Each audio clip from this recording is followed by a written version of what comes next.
Señor, te alabamos, te bendecimos este día, te recordamos el triunfo sobre la muerte, el triunfo de la resurrección de tu Hijo Jesucristo.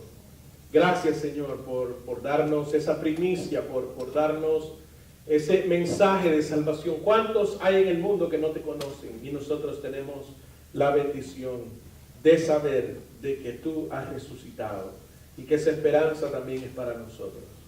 Esta mañana, Señor, queremos que tu palabra nos hable, nos diga, nos estimule, nos motive a seguir adelante. Que cuando salgamos de este lugar, llevemos esta palabra atesorada en nuestro corazón, pero también para ponerla por práctica. Que no solamente sea escucharla, sino también compartirla y vivirla.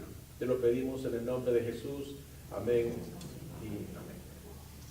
Bueno, hermanos, debemos de celebrar en este día de tradición, no solo porque lo dice la tradición, sino porque en verdad Cristo resucitó. Amén. Cristo está vivo. Dígale a su hermano de la par, Cristo está vivo. Y no es un cuento, sino que es algo registrado. Hay toda una documentación al respecto, y por más que han querido desacreditar el evento maravilloso de la resurrección de Jesús, nadie ha logrado ponerlo como algo que nunca sucedió. Vamos entonces esta mañana por breves minutos a decir que el Evangelio de Mateo nos habla de que los ángeles le dijeron a las mujeres que llegaron al sepulcro: no está aquí, pues ha resucitado como dijo. Venid, ved el lugar donde fue puesto el Señor. ¿Alguien me ayuda? Está frisada la presentación. ¿Está conectada a la antena? Ahora, ok, vamos, ya. Vamos a ver entonces que Pablo, Pablo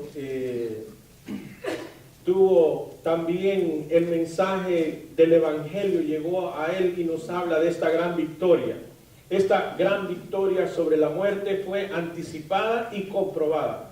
Primera de Corintios capítulo 15, versículos 1 al 8 dice: además os declaro, hermanos, el Evangelio, la buena noticia que os he predicado, el cual también recibisteis, en el cual también perseveráis, por el cual asimismo, si retenéis la palabra que os he predicado, sois salvos, si no creísteis en vano. Porque primeramente os he enseñado lo que asimismo recibí, que Cristo murió por nuestros pecados conforme a las Escrituras, y que fue sepultado y que resucitó al tercer día conforme a ¿qué? A las Escrituras, y que apareció a Cefas y después a los 12, después apareció a más de ¿cuántos? A más de 500 hermanos a la vez, de los cuales muchos viven aún y otros ya duermen. Después apareció a Jacobo, después a todos los apóstoles, y al último de todos, como a un abortivo, me apareció a mí. Pablo le está diciendo a los corintios, tal y como hemos visto a través de las predicaciones basadas en el libro de los Hechos, cuando llegó a Acaya y llegó a esta ciudad grande, donde el Señor le dijo: no calles porque tengo mucho pueblo en esta ciudad. Y él está predicándoles y hablándole a aquellas personas que eran muy prósperas en aquel lugar, y les dice que si hay algo maravilloso en Cristo, es la resurrección de Jesús, que Él está vivo. Así que les anticipa y les confirma que esto tiene un fundamento en la Escritura, que no es algo que fue un mensaje vago, que fue un mensaje que ha venido de persona en persona y se ha desvirtuado, sino que está en blanco y negro, sino que está escrito y tiene fundamento en la Escritura, la resurrección de nuestro Señor Jesús. Dice el profeta, 700 años antes de que Jesús viniera a la tierra, dando todos los detalles y que se cumplieron a cabalidad, como que si fuera una nota contemporánea a la descripción de Jesús, estando él vivo en tierra. Pero sucedió 700 años antes. Dice, mas él herido fue por nuestras rebeliones, molido por nuestros pecados. El castigo de nuestra paz fue sobre él, y por su llaga fuimos nosotros curados. Todos nosotros nos descarriamos como ovejas, cada cual se apartó por su camino, mas Jehová cargó en él el pecado de todos nosotros. Angustiado él y afligido, no abrió su boca. Como cordero fue llevado al matadero, y como oveja delante de sus trasquiladores enmudeció y no abrió su boca. Por cárcel y por juicio fue quitado, y su generación, ¿quién la contará? Porque fue cortado de la tierra de los vivientes, por la rebelión de mi pueblo fue herido. Y se dispuso con los impíos su sepultura, mas con los ricos fue a su muerte. Aunque nunca hizo maldad ni hubo engaño en su boca, con todo eso Jehová quiso quebrantarlo, sujetándole a padecimiento. Cuando haya puesto su vida en expiación por el pecado, verá linaje, vivirá por largos días, y la voluntad de Jehová será en su mano prosperada. Verá el fruto de la aflicción de su alma y quedará satisfecho por su conocimiento. Justificará mi siervo justo a muchos y llevará las iniquidades de ellos. Por tanto, yo le daré parte con los grandes, y con los fuertes repartirá despojos, por cuanto derramó su vida hasta la muerte y fue contado con los pecadores, habiendo él llevado el pecado de muchos y orado por los transgresores. Isaías 53, 5 al 12. La Escritura nos habla, nos anticipa acerca de la vida de Jesús y nos da exactamente todos los detalles. Si yo le pudiera anticipar que el próximo año, en las elecciones de presidente del noviembre del 2020, le pudiera decir quién va a ser presidente, ¿qué probabilidad tengo yo de que eso sea cierto? De lo que yo diga sea cierto.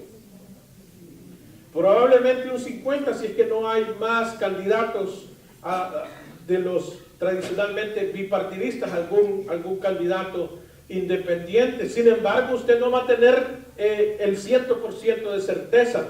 Pero al ver las Escrituras, vemos entonces, hermanos, el cumplimiento a cabalidad de lo que se anticipó. De tal manera que podemos ratificar una vez más que la palabra de Dios es verdad. Y que lo que la Biblia dice se cumple. Lo que la Biblia dice se cumple. Que nuestra fe, hermanos, no es una fe boba. No es una fe por arte de alguien que nos ha lavado el cerebro, sino que está documentado y se ha cumplido a cabalidad todo lo dicho en la palabra del Señor. También los evangelios nos dan testimonio y dice, mientras ellos aún hablaban de estas cosas, Jesús se puso en medio de ellos y les dijo, paz a vosotros. Entonces, espantados y atemorizados, pensaban que veían espíritu, pero él les dijo, ¿por qué estáis turbados y viene a vuestro corazón estos pensamientos? Mirad mis manos y mis pies, que yo mismo soy, palpad y ved, porque un espíritu no tiene carne ni huesos, como veis que yo tengo. Y diciendo esto, les mostró las manos y los pies, y como todavía ellos, de gozo, no lo creían y estaban maravillados, les dijo, ¿tenéis algo de comer? Entonces le dieron parte de un pez asado y un panal de miel. Y él lo tomó y comió delante de ellos y les dijo, estas son las palabras que os hablé estando aún con vosotros, que era necesario que se cumpliese todo lo que está escrito de mí en la ley de Moisés, en los profetas y en los salmos. Entonces les abrió el entendimiento para que comprendiesen las Escrituras y les dijo, así está escrito. Y así fue necesario que el Cristo padeciese y resucitase de los muertos al tercer día. ¿Cuántos dan gloria a Dios? Damos gloria al Señor, porque lo que está escrito en la ley de Moisés, en los salmos y en los profetas, se cumplió y se seguirá cumpliendo a través de la historia del hombre, porque así lo ha establecido el Señor. No lo que nos imaginamos, no lo que alguien nos pueda venir a contar de manera fortuita, sino lo que está escrito. Lo que está escrito. Hay fundamento para creer en el Señor. En segundo lugar, la victoria de Cristo sobre la muerte es el fundamento de nuestra fe.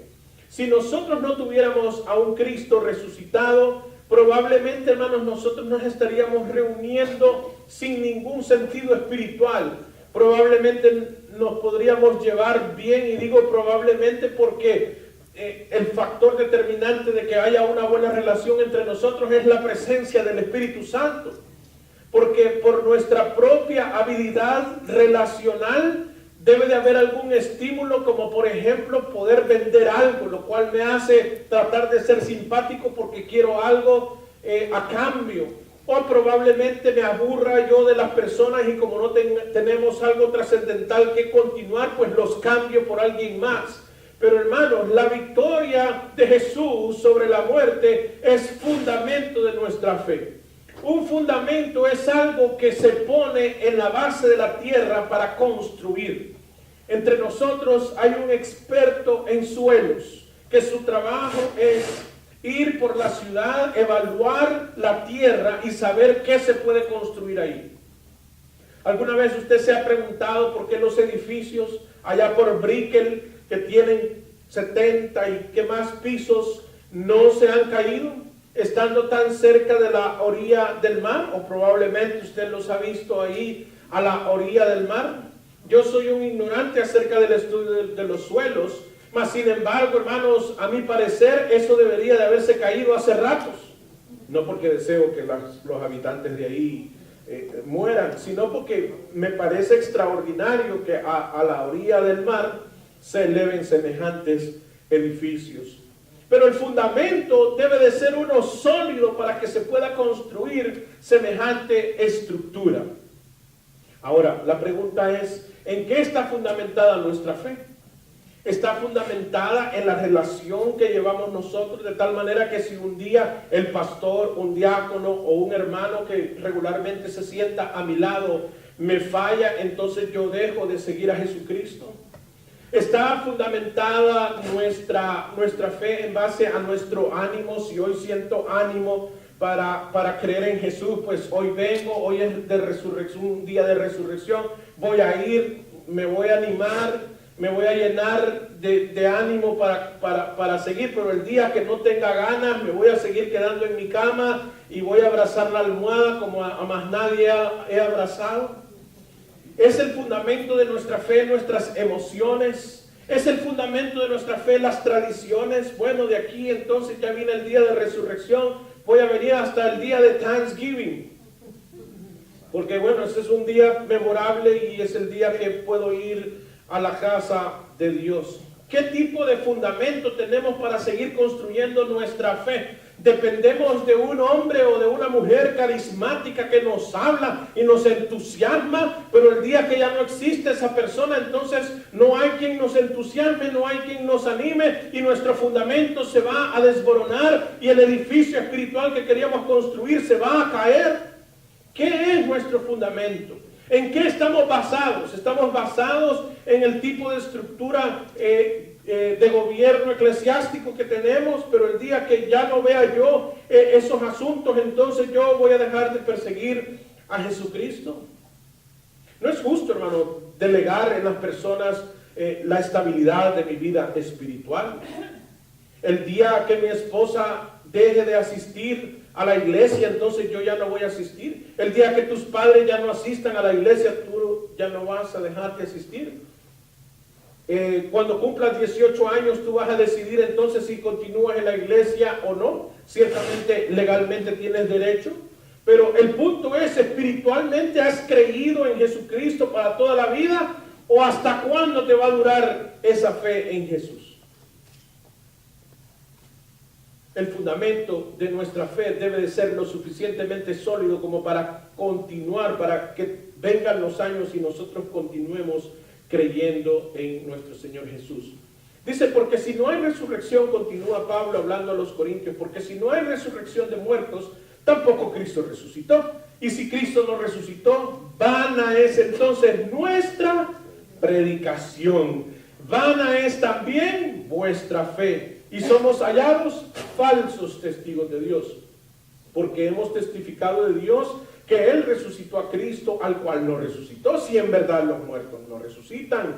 Porque si los muertos no resucitan, tampoco Cristo resucitó. Y si Cristo no resucitó, vuestra fe es vana. aún estáis en vuestros pecados. No digan que Dios les ha perdonado sus pecados y Cristo no ha resucitado. Entonces también los que durmieron en Cristo perecieron. Si en esta vida solamente esperamos en Cristo, somos los más dignos de conmiseración de todos los hombres. Hermanos, la gran victoria, la resurrección de Jesucristo justifica la predicación. Gloria a Dios. Me paro firme detrás de este púlpito, no por mis habilidades, sino porque creo de que Jesús resucitó de los muertos y se necesita predicadores que anuncien al Cristo vivo. Amén. Por lo tanto, hermanos, el sacrificio y la resurrección de Jesús justifica la predicación de la palabra de Dios. Y si nosotros creemos que Cristo resucitó, debemos de apoyar que hayan más predicadores.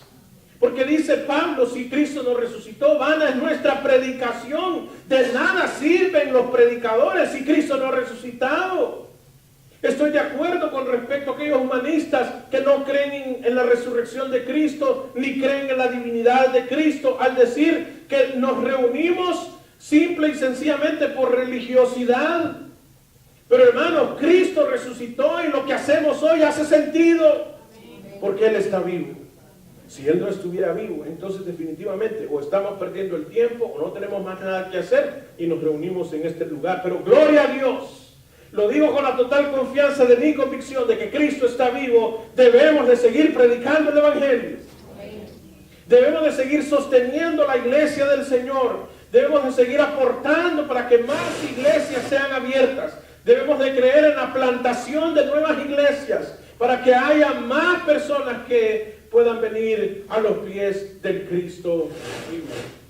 La gran victoria justifica la fe, de tal manera, hermanos, que nosotros no estamos aquí siguiendo a alguien sin sentido. Estamos aquí porque seguimos al Cristo vivo, porque seguimos los principios de aquel que dijo que iba a resucitar y resucitó. Y su palabra es verdad.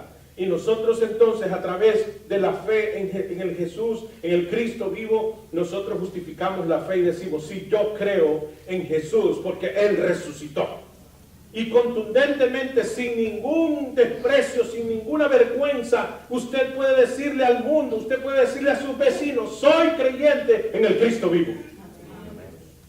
Y usted puede justificar su fe en ese sentido. Otros no lo pueden hacer, porque siguen quizás a la naturaleza se acaba. Siguen quizás a un líder mortal y el hombre o la mujer a la que siguen se muere. Siguen quizás a alguna criatura y la criatura va a desaparecer, pero nosotros seguimos a aquel que vivirá por los siglos de los siglos y hasta la eternidad, a Cristo Jesús, el que resucitó de entre los muertos. Y también, hermanos, la gran victoria, o sea, la resurrección de Jesús justifica el estilo de vida que se predica por la palabra de Dios. Hermanos, si Cristo no resucitó y anunciamos los principios de la palabra, de que usted tiene que serle fiel a su esposa. Amén. Gracias, hermano, está despierto, ¿no? Que usted tiene que ser un proveedor de su casa, que la esposa debe de ser una mujer que respete a su esposo. Ya estaban advertidas. Que usted debe de someter toda su vida al Señor y que usted debe de someter sus finanzas, etcétera, etcétera, etcétera. Y todo lo que la ética cristiana nos llama a hacer, al haber resucitado Jesucristo, se justifica ese estilo de vida. Porque si Cristo no resucitó, nosotros estamos tratando de hacer un estilo de vida que no se justifica. Pablo en el mismo capítulo 15, más adelante en el versículo 32 dice, si como hombre batallé en Efeso contra fieras, ¿qué me aprovecha? O sea, ¿para qué yo permití que me flagelaran, que me arrastraran, que me metieran en la cárcel? Si los muertos no resucitan, comamos y bebamos, porque mañana moriremos. Y como no resucita, aquí se acaba todo. Pablo está diciendo irónicamente, si en verdad los muertos no resucitan, ¿para qué se esfuerzan? ¿Para qué hay que vivir en santidad? ¿Por qué hay que reservarse para Cristo? le digo que hay que reservarse para Cristo porque Cristo viene pronto y va a levantar a su iglesia. Y le recuerdo en los evangelios cuando habla acerca de las 10 vírgenes y las que no estuvieron listas, llegó el esposo y no se fueron. Entonces Pablo está diciendo, miren, si Cristo no resucitó, pues entonces vivan como les dé la gana. Y aquí viene entonces una reflexión nuestra. ¿Creemos que Cristo ha resucitado? Entonces que nuestro estilo de vida refleje nuestra creencia en Jesús. Porque si en realidad no creemos que Cristo resucitó, tiene toda la razón en vivir como usted quiera. Pablo lo dice. ¿De qué me vale a mí? ¿De qué me aprovecha estar yendo por todos los pueblos lejos de mi hogar, yendo a predicar si Jesús no resucitó? Pero lo está diciendo con ironía porque ciertamente Pablo está testificando acerca de la resurrección de Jesucristo. ¿Refleja tu vida y mi vida mi fe en el Cristo vivo? ¿Tengo yo temor de Dios sabiendo que un día me moriré y ahí no terminó todo, sino que ahí comenzará una vida eterna con Jesús? Pablo dice que ya estamos sentados en los lugares celestiales, ya tenemos una relación con Cristo. Pero hermanos, el Señor, al igual que Él resucitó como primicia, dice la Escritura, también nosotros seremos transformados, también nosotros seremos levantados, sino es que antes hemos llegado a su presencia. No solamente es que es un día de resurrección, es que también debemos de reflexionar sobre nuestro estilo de vida. Y por último, la gran victoria es señal de triunfo, es señal de triunfo. Yo no sé qué deporte usted practica, si es pelota, o sea, béisbol, o es basquetbol, o tenis, o soccer, o lo que sea. Pero yo le puedo decir, a mí me gusta el basquetbol, a mí me gusta el soccer, y uno de mis hijos juega en un equipo, y cuando el equipo de él mete gol, yo no me quedo serio, circunspecto. Qué bien. Yo digo, ¡gol! ¡Gol! Y con ese gol ganaba el equipo mucho más. Pero a veces, hermanos, los cristianos tenemos el triunfo sobre la muerte por medio de nuestro Señor Jesucristo, pero como que nada, como que una mosca nos pasó al frente. Y no tenemos una reacción con respecto al mayor triunfo de toda la vida, porque dígame usted, ¿quién ha vencido la muerte además de Jesucristo? ¡Nadie! Y esa resurrección y esa escena de Cristo vivo es la señal de triunfo para todos nosotros, lo cual nos debería de permitir vivir una vida con seguridad de que estamos depositando la confianza de nuestra vida en el que vive, en el que ha resucitado y que tiene el triunfo. ¿A quién de ustedes, hermanos, gloria a Dios, a quién de ustedes le gusta ir con un equipo perdedor? ¿A quién le gusta a usted que cuando le vean la camisa de su equipo lo señalen y le digan, ni la Champions ganó, ni la Liga va a ganar, ni la Copa del Rey? Y usted ya no quiere ni lucir esa camisa, la tiene escondida, como la de los Marlins, como la del Heat que no llegó ni al playoff. Alguien lo dijo, no fui yo. Real Madrid. Entonces, hermanos, debemos de vivir con una actitud de que somos el pueblo de Dios, de que no somos cualquier persona, sino que vivimos con el triunfador. Dice Pablo, con sorna, con apremio, con burla.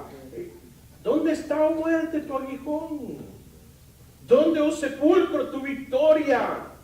ya que el aguijón de la muerte es el pecado y el poder del pecado la ley. Mas gracias sean dadas a Dios que nos da la victoria por medio de nuestro Señor Jesucristo. Así que, hermanos míos, amados, están firmes y constantes, creciendo en la obra del Señor siempre, sabiendo que vuestro trabajo en el Señor no es en vano. Deberíamos de estar contentos, hermanos, de que estamos en el mayor y más grande movimiento en la vida. Usted puede trabajar para el presidente de los Estados Unidos, usted puede trabajar para la compañía multinacional más grande, usted puede tener el proyecto mejor, el proyecto que va a revolucionar la industria de la tecnología. Usted puede tener, como Steve Jobs, puede tener grandes ideas, pero ninguna de esas compañías, ninguna de esas empresas se compara al gran movimiento de la iglesia del Señor. Y nosotros somos parte de ella. Quizás usted puede que vea a su alrededor y diga, bueno, yo no veo muy grande este lugar, yo no veo mucha gente, yo veo sillas vacías, porque probablemente su visión es muy corta. Pero la iglesia del Señor es más que estos que estamos aquí. La iglesia del Señor está en todo el mundo y sigue creciendo y se sigue predicando el evangelio después de más de 2000 años, y que muchos gobernantes que se creen los grandes no han podido parar ni lo van a lograr. Así que, hermanos, la gran victoria es el triunfo sobre la muerte. Dijo el profeta, destruirá a la muerte, ¿para cuándo? Y enjugará Jehová el Señor toda lágrima de todos los rostros, y quitará la afrenta de su pueblo de toda la tierra, porque Jehová lo ha dicho. Y también Oseas dice, de la mano del Seol los redimiré, los libraré de la muerte. O muerte, yo seré tu muerte, seré tu fin, y seré tu destrucción, oh Seol. La compasión será escondida de mi vista. Ya no habrá más muerte. Hay sentencia sobre la muerte. No habrá más muerte. Y Cristo lo demostró. Y Cristo está sentado a la diestra del Padre. Y Cristo está como Señor y Salvador. Y viene pronto. Amén. Y debemos entonces, hermanos, reconocer su victoria sobre la muerte. ¿Dónde está, oh muerte, tu aguijón? Enfrentando a la muerte, diciéndole, tú no me vas a poder vencer. Es cierto, podremos tener enfermedad, es cierto, podríamos tener edad avanzada. Eso solo va a ser una transición, porque la muerte no va a tener dominio sobre nosotros, porque estamos del lado del ganador, porque estamos del lado del que resucitó, porque estamos del lado del que venció la muerte. ¿Dónde está, oh muerte, tu aguijón? ¿Dónde, oh sepulcro, tu victoria? Vamos ahora. Sí.